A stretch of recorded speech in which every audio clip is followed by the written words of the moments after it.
Bonjour, aujourd'hui nous allons donc replanter du gazon sur une petite surface en l'occurrence, un peu abîmée, la voici. Et pour ce faire, je vous présente tout de suite les outils dont nous allons avoir besoin. Une houe pour décaper le couvert végétal, la bêche pour retourner le terrain évidemment, les semences de gazon naturellement et du terreau, vous le verrez, pour recouvrir les semences une fois plantées. Sans oublier bien sûr un élément clé du bon jardinier, des gants pour se protéger les mains. Première opération, décaper le couvert végétal avec la houe, comme ceci en fait.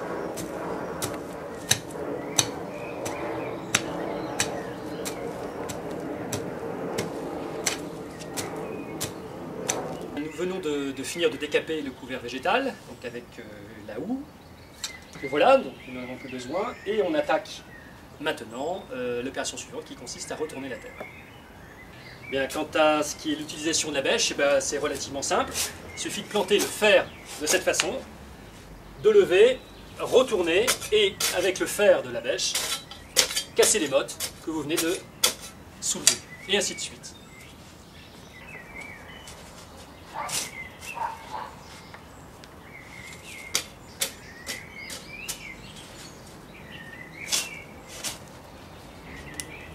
Bien, nous venons de finir de retourner le terrain. Maintenant, il s'agit d'une part d'enlever les cailloux qui peuvent encore s'y trouver, comme c'est le cas ici, et de casser toutes les mottes de façon à avoir une terre bien fine, avec le plat de la bêche, de cette façon-là.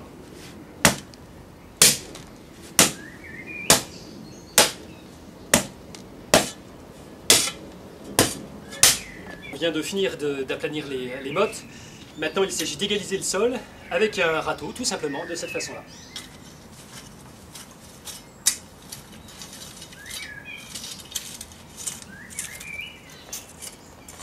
Bien secouer le paquet de semences de gazon de façon à homogénéiser les graines à l'intérieur, puis de façon finalement relativement très simple avec ce système de semoir, encore une fois très pratique, de tenir le paquet bien à l'horizontale et tout simplement en secouant légèrement de cette façon. Dans ce sens, on repasse toujours dans le sens de la longueur, en couvrant bien la zone évidemment à semer. Et ensuite on croise de façon à disposer des graines de façon homogène sur toute la surface. Opération suivante, après avoir ensemencé, grâce à un terreau fin, soit de semis, soit de repotage, saupoudrer légèrement ce terreau sur l'ensemble de la surface de façon à favoriser la reprise du gazon et éviter par la même occasion que les oiseaux viennent picorer les semences. De cette façon.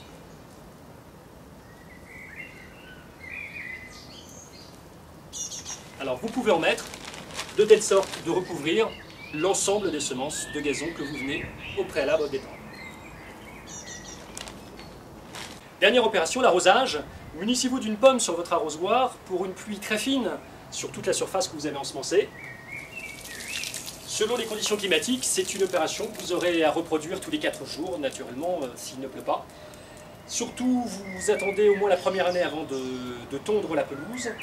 Et normalement, vous aurez au bout de 3 semaines une première levée du gazon.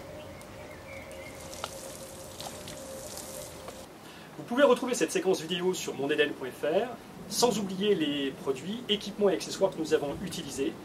À très bientôt sur mondeden.fr.